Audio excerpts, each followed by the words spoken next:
Welcome to the True Assassins podcast. You know, we love to dig into the dark side of things, and you've really outdone yourself this time.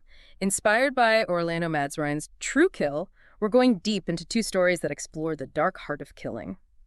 One where it's driven by this twisted sense of faith, and the other where the killer isn't even really there, like in person, you know? Yeah, it's fascinating, right? What drives someone to take a life? I mean, with True Kill, it's not just about like greed or anger or revenge. Sometimes it goes deeper, like a twisted ideology or even something that messes with your mind. Okay, so let's start with Unholy Reckoning, this story about Levi, the self-proclaimed saint of shadows. I mean, this guy really believed he was carrying out God's will. Each kill was like a bloody prayer. It's scary how he picked his victims too, right? The adulterer, Yeah. glutton, Yeah. corrupt politician. He basically appointed himself judge, jury, and executioner, like he was on a mission from God. And that's what's dangerous, right? Yeah. When personal beliefs, especially religious ones, Yeah. become so absolute that they justify violence. It makes you think about how the public reacts, too. I mean, the whole Saint of Shadows thing, it freaked people out for sure.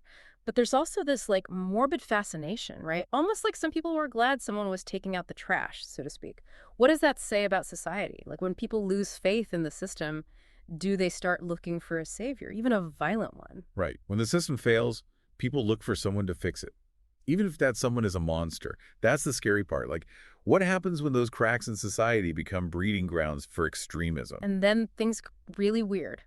So Levi's in the middle of his holy war, right? Thinks he's purifying the world. He takes out this politician, and then bam, this thing appears. Some kind of oppressive void. I get chills just thinking about it.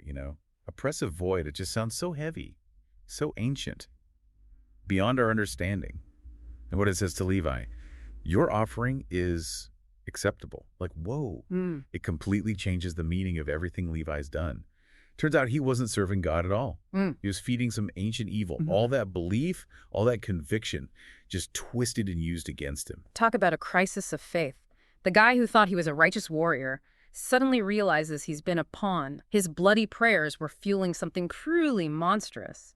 And his fight against this creature, utterly hopeless. It's not even about rage anymore. It's just trying to make things right, to redeem himself in the face of this cosmic horror he unleashed.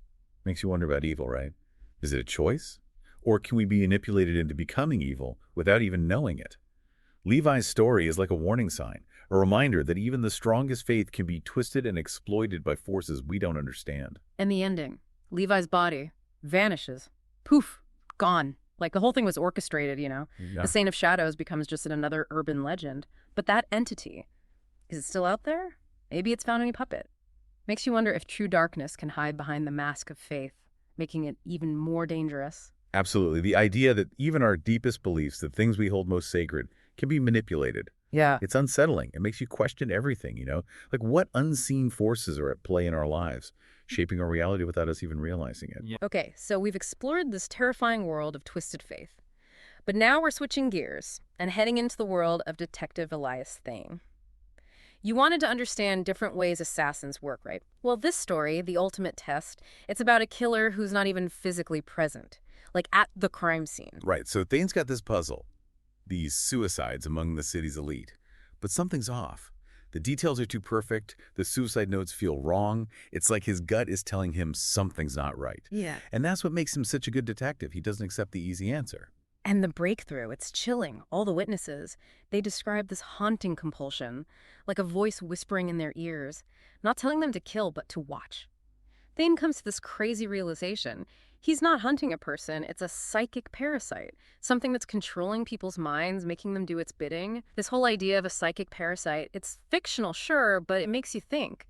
Like about how influence can work in subtle ways, how we might be manipulated into doing things we wouldn't normally do. It really blurs the lines of responsibility. Yeah. Psychic parasite. It's a fictional concept, Yeah. but it taps into this real-world fear we have, Yeah. Like the fear of losing control, of being manipulated. It makes you think about all those subtle forces that might be shaping our thoughts and actions without us even knowing it. And Thane, he's the one who has to face it head on. Yeah. Thane's investigation starts going off the rails. His colleagues think he's losing it. And, I mean, I get it. He's chasing an enemy he can't see, can't touch, something that lives in the minds of others. And it all leads him to this really normal-seeming guy, Mr. Smith. It's that ordinariness that makes Smith so creepy. Oh, sir, right? Rick, He doesn't yeah. look like a killer. There's no rage, no malice, just this unsettling calm. And then you see the proof. how he subtly influences those around him, like that woman who suddenly reaches for a knife. It's a terrifying display of power. Mm. And it reminds us that evil doesn't always come with a warning label. Sometimes it hides in plain sight. So here's Thane's dilemma. How do you stop a killer who doesn't actually do the killing? How do you even define justice in that situation? It challenges everything he knows about law enforcement, like what constitutes a threat? Who's really responsible? And that leads to his decision, this huge moral dilemma. He's facing an unarmed man, but he knows this man is responsible for so much death. The way he describes it, the gasp in his mind, it's like an exorcism, not a killing. It raises all these questions about justifiable force. Like, how far would you go to stop something evil, even if it meant crossing a line? And then the final twist. Even after Smith is gone, the puppet strings are still there, woven into the city itself, like the vulnerability, the darkness in people's hearts. It's still there, waiting to be exploited. Thane becomes less of a hunter and more of, well, I don't know, something else. It makes you wonder if fighting true evil always means becoming a little bit monstrous yourself. It's like Smith wasn't the cause, just a symptom. He exploited something that was already there. It makes you think about how fragile our own minds are, how easily we can be influenced by things we don't even see. So both stories from True Kill, they're different on the surface, but they both go deep into this idea of control and the unexpected nature of evil. Levi thought he was doing good, but he ended up serving something terrible. Thane faced an enemy who could control minds, making him rethink the very idea of what a killer is. It's all about unseen forces, right? For Levi, it was this ancient evil manipulating his faith. For Thane, it was this insidious psychological manipulation. It makes you wonder what else is out there, what other things are influencing us without our knowledge.